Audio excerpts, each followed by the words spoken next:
नमस्कार साथियों एवं प्यारे विद्यार्थियों, YouTube चैनल ई स्माइल स्टडी में आपका हार्दिक स्वागत है।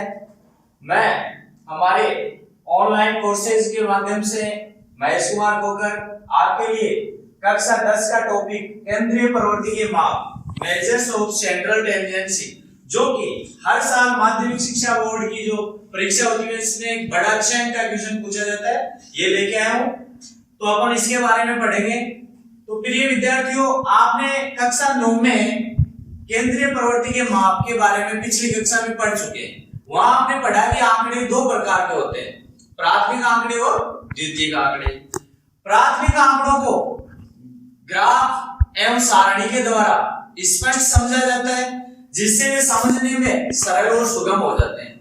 साथ ही हमें यदि आंकड़ों का तुलनात्मक अध्ययन करना पड़े और उनकी विशेषताओं का अध्ययन की आवश्यकता हो, तो जब अपन आंकड़ों का तुलनात्मक अध्ययन करते हैं तो उन तुलनात्मक अध्ययन में एक ऐसा मान जो सभी दिए गए आंकड़ों का प्रतिनिधित्व करता है, वह केंद्रीय प्रवृत्ति का मान कहलाता है। अर्थात जो भी आंकड़े दिए जाते हैं उन सभी आंकड़ों का एक सेंट्रलाइजेशन, यानी जो भी आंकड़े आपको दिए जाए उन सभी आंकड़ों का प्रतिनिधित्व करने वाला जो अंक होता है वह केंद्रीय प्रवृत्ति का मान कहलाता है। तो अपन आपके कक्षा 10 के अंदर जो इससे संबंधित टॉपिक है उसके बारे में अभी चर्चा करेंगे कि केंद्रीय प्रवृत्ति के माप। अब इसमें अपन माध्य के बारे में पढ़ेंगे। तो माध्य आपके यहाँ दो तरह के माध्य हैं, एक तो होता है गणितीय माध्य और दूसरा होता है स्थिति संबंधी माध्य। स्थिति संबंधी माध्य गणितीय माध्य बच्चों तीन तरह का होता है, यानी इसके तीन प्रकार है। पहला समांतर माध्य, समांतर माध्य। दूसरा गुणोत्तर माध्य, दूसरा गुणोत्तर माध्य। और तीसरा प्यारे बच्चों हरात्मक माध्य, हरात्मक माध्य। ये केंद्रीय प्रवृत्ति के माप या माध्य के जो प्रकार है उनमें पहला प्रकार है गणितीय माध्य। तो गणितीय माध्य तीन तरह का है, समांतर माध्य, गुणोत्तर माध्य और हरात्मक माध्य। ऐसे जो स्थिति संबंधी माध्य ये दो तरह का होता है, माध्य और दूसरा बहुलक। माध्य और दूसरा बहुलक। अपन इन्हें एपी कहते हैं, एएम अर्थमेटिक मीन, ये जीपी जियोमेट्रिक मीन और ये हार्मोनिक मीन। इसे मीडियन कहते हैं, मीडियन मीडियन, और ये मोड। तो आपके कोर्स में कक्षा 10 में अपन इनमें से तीन पढ़ेंगे। एक समांतर माध्य है, पहला पढ़ेंगे समांतर माध्य, जिसे केवल माध्य भी कहते हैं, जिसे केवल माध्य भी कहते हैं। दूसरा पढ़ेंगे बच्चों माध्यक और तीसरा पढ़ेंगे बहुलक। तो जो केंद्रीय प्रवृत्ति के मापों का जो प्रकार है उनमें से अपन तीन प्रकार यहाँ पढ़ने जा रहे हैं। पहला समांतर माध्य पढ़ेंगे, फिर माध्यक पढ़ेंगे और उसके बाद बहुलक पढ़ेंगे। अब इन तीनों की अपन तीन तीन कैटेगरीज का अध्ययन करेंगे, चाहे वह माध्य हो, चाहे वह माध्यक हो, चाहे वह बहुलक हो। इन तीनों की तीन तीन कैटेगरी। अब वो कैटेगरीज कौन सी है, अपन किस तरह से उनका अध्ययन करेंगे, तो उनमें सबसे पहली जो कैटेगरी उसका अध्ययन आप कक्षा 9 में कर चुके हैं, तो उसका थोड़ा सा रिवीजन यहाँ मैं आपको करवा देता हूँ। आपने कक्षा 9 में जो व्यक्तिगत श्रेणी होती है, व्यक्तिगत श्रेणी, इस व्यक्तिगत श्रेणी का आपने माध्य भी पढ़ा, माध्यक भी पढ़ा और बहुलक भी पढ़ा। दूसरा अपन इसका असतत, असतत या अवर्गीकृत, असतत या अवर्गीकृत श्रेणी, इसका भी माध्य, माध्यक और बहुलक पढ़ेंगे। तीसरा सतत या वर्गीकृत श्रेणी, तीसरा सतत या वर्गीकृत श्रेणी, इसका भी अपन माध्य, माध्यक और बहुलक तीनों पढ़ेंगे। अब देखो ये क्या है, व्यक्तिगत श्रेणी क्या है। जब आपको केवल चर का ही मान दिया जाए, केवल चर ही दिए जाए तो वो व्यक्तिगत श्रेणी। जब आपको चर यानी चर की वैल्यू के साथ साथ उसकी बारंबारता दी जाए, जब आपको चर की वैल्यू के साथ साथ उसकी बारंबारता दी जाए, यहाँ केवल चर दिया जाएगा, यहाँ चर के साथ बारंबारता, और यहां वर्ग अंतराल दिया जाएगा। तीसरा जो है सतत या वर्गीकृत, इसमें आपको चर की जगह वर्ग अंतराल यानी वर्ग अंतराल और बारंबार, ये तीनों, इन तीनों का अपन तीन तीन स्थितियों में अध्ययन करेंगे। तो पहली स्थिति में अपन समांतर माध्य पढ़ेंगे।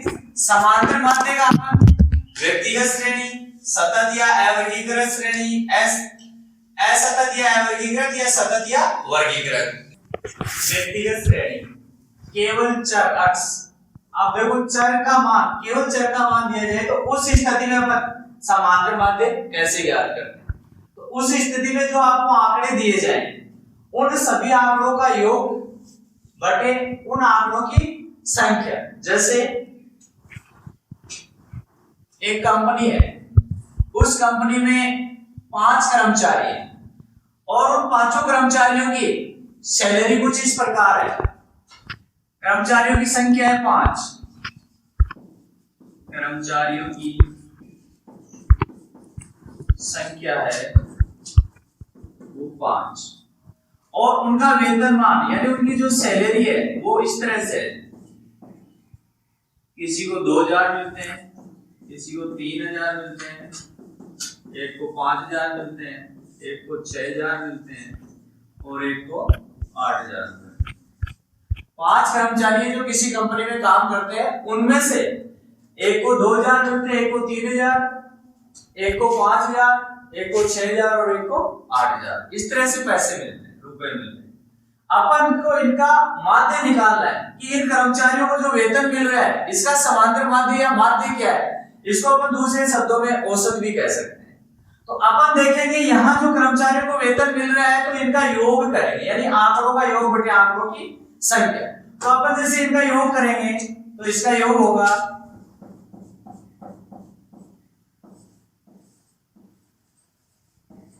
2000 प्लस 3000 प्लस 5000 प्लस 6000 प्लस 8 बटे आंकड़ों की संख्या। आंकड़ों की संख्या मतलब कर्मचारियों की संख्या कितनी है, डाटा कितने हैं, 1 2 3 4 5।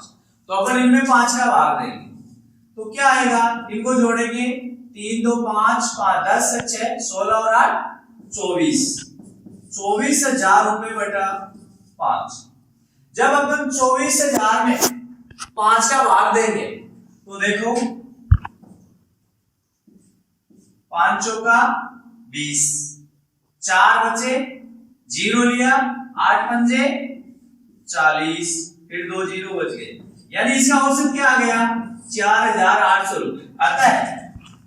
अतः दिए गए जो आंकड़े कर्मचारियों के वेतनमान का जो समांतर माध्य है, अतः समांतर माध्य इक्वल टू 4,800 रुपए। ये रुपए आए क्योंकि ये इनका वेतनमान था, तो वेतनमान रुपए में होता है। तो इस तरह से आपको कोई भी व्यक्तिगत श्रेणी या कुछ इस तरह के आंकड़े दिए जाए जिसका समांतर माध्य आपसे पूछे कि ये कर्मचारी इनका ये वेतन है, या एक जैसे अपन दूसरा क्वेश्चन लेते हैं, प्रथम 10 प्राकृत संख्याओं का समांतर माध्य या औसत ज्ञात कीजिए। प्रथम 10, तो प्रथम 10 विषम संख्या होगा। तो पहली विषम संख्या होती है 1, इसके बाद विषम संख्या 3 5 7 9 11 13 15 17 19 1 2 3 4 5 6 7 8 9 10। ये लगातार 10 विषम संख्या हो गई।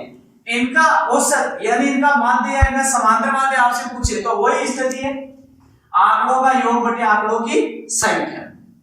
आंकड़ों का योग बटे आंकड़ों की संख्या। तो इन सभी आंकड़ों को जोड़ के ये 10 संख्या है 1 2 3 4 5 6 7 8 9 10। तो इन सभी आंकड़ों को जोड़ के 10 का भाग दे देंगे।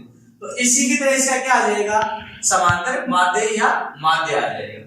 अब अपन चलते हैं समांतर माध्य का गणितीय रूप क्या होता है। समांतर माध्य का गणितीय रूप, समांतर माध्य का गणितीय रूप, समांतर माध्य का गणितीय रूप का मतलब है, मान लो आपको आंकड़े दिए जा रहे हैं, 5 आंकड़े 7 आंकड़े 10 आंकड़े कितने भी आंकड़े दिए जा सकते हैं। तो अपन उनको लिखेंगे, मान लो आपको x1 x2 x3 dot dot xn यानी n आंकड़े दे दिए। ये n की संख्या कोई भी हो सकती है, 5 आंकड़े होंगे तो 5, 10 होंगे तो 10, 15 होंगे तो 15, यानी ये n आंकड़ों की संख्या को प्रदर्शित करेगा कि अपने को कितने आंकड़े दिए जाए। तो इसका जो गणितीय रूप होगा, बात वही है आंकड़ों की संख्या, मतलब अपने को जो ये चर की वैल्यू दी जा रही है x1 x2 x3, अपन इन सभी का योग करेंगे। तो अपन इसको लिखेंगे x1 plus x2 plus x3 plus dot dot plus xn बटा आंकड़ों की संख्या। आंकड़ों की संख्या मतलब n, यानी इसमें कितने आंकड़े होंगे n, तो आंकड़ों की संख्या होगी n। अब यहां पर इसको गणितीय रूप में ये जो योग है, इन सभी पदों का योग, जितने भी पद दिए जा रहे हैं 5 7 10, इनके योग को समीशन, समीशन और सिग्मा, यह सिग्मा, इस चीज को बोलते हैं सिग्मा। और इस सिग्मा का मतलब अर्थ होता है ये जो पद दिए जा रहे हैं इन सभी पदों का योग, जो पद आपको दिए जा रहे हैं इन सभी पदों का योग, और उसको अपन किससे प्रदर्शित करेंगे, सिग्मा से। तो अपन इसको लिख देंगे सिग्मा xi, सिग्मा xi बटा n वही आंकड़ों की संख्या है, यानी कितने आंकड़े हैं। तो जो सिग्मा है यहां थोड़ा सा लिख देते i equal to 1 to n। 1 to n का मतलब है जितने भी आंकड़े आपको दिए जा रहे हैं इन सभी आंकड़ों का योग। तो जो समांतर माध्य है उसका गणितीय रूप क्या होगा, सिग्मा xi बटा n। सिग्मा का मतलब दिए गए सभी आंकड़ों का योग या दिए गए सभी डाटाज का योग, और n क्या है, पदों की संख्या कि यहाँ इसमें कितने पद हैं। तो इस तरह का अपन अगर यहाँ गणितीय माध्यम से अगर इस क्वेश्चन को हल करते हैं, तो मान लो मैंने आपको x1 x2 x3 x4 x5 x3 इस तरह से x10 यानी 10 डाटा दे दिए। 10 डाटा से आपको माध्य निकालना है, यानी समांतर माध्य निकालना है। हाँ तो बच्चों अपन इस सूत्र से इन प्रथम 10 विषम संख्याओं का माध्य ज्ञात कर रहे हैं। तो अपन इनको जोड़ेंगे 1 plus 3 plus 5 plus 7 plus 9 plus 11 plus 13 15 17 9 बटे, तो ये हो गया देखो xi, ये xi की ये वैल्यू x1 x2 x3, तो x10 तक तो n का मान कितना हो गया 10, तो यहाँ बटे 10। इनको जोड़ोगे तो बच्चों इनका योग हो जाएगा 100 बटे 10। तो आपके पास औसत या समांतर जो माध्य आएगा वो आएगा 10।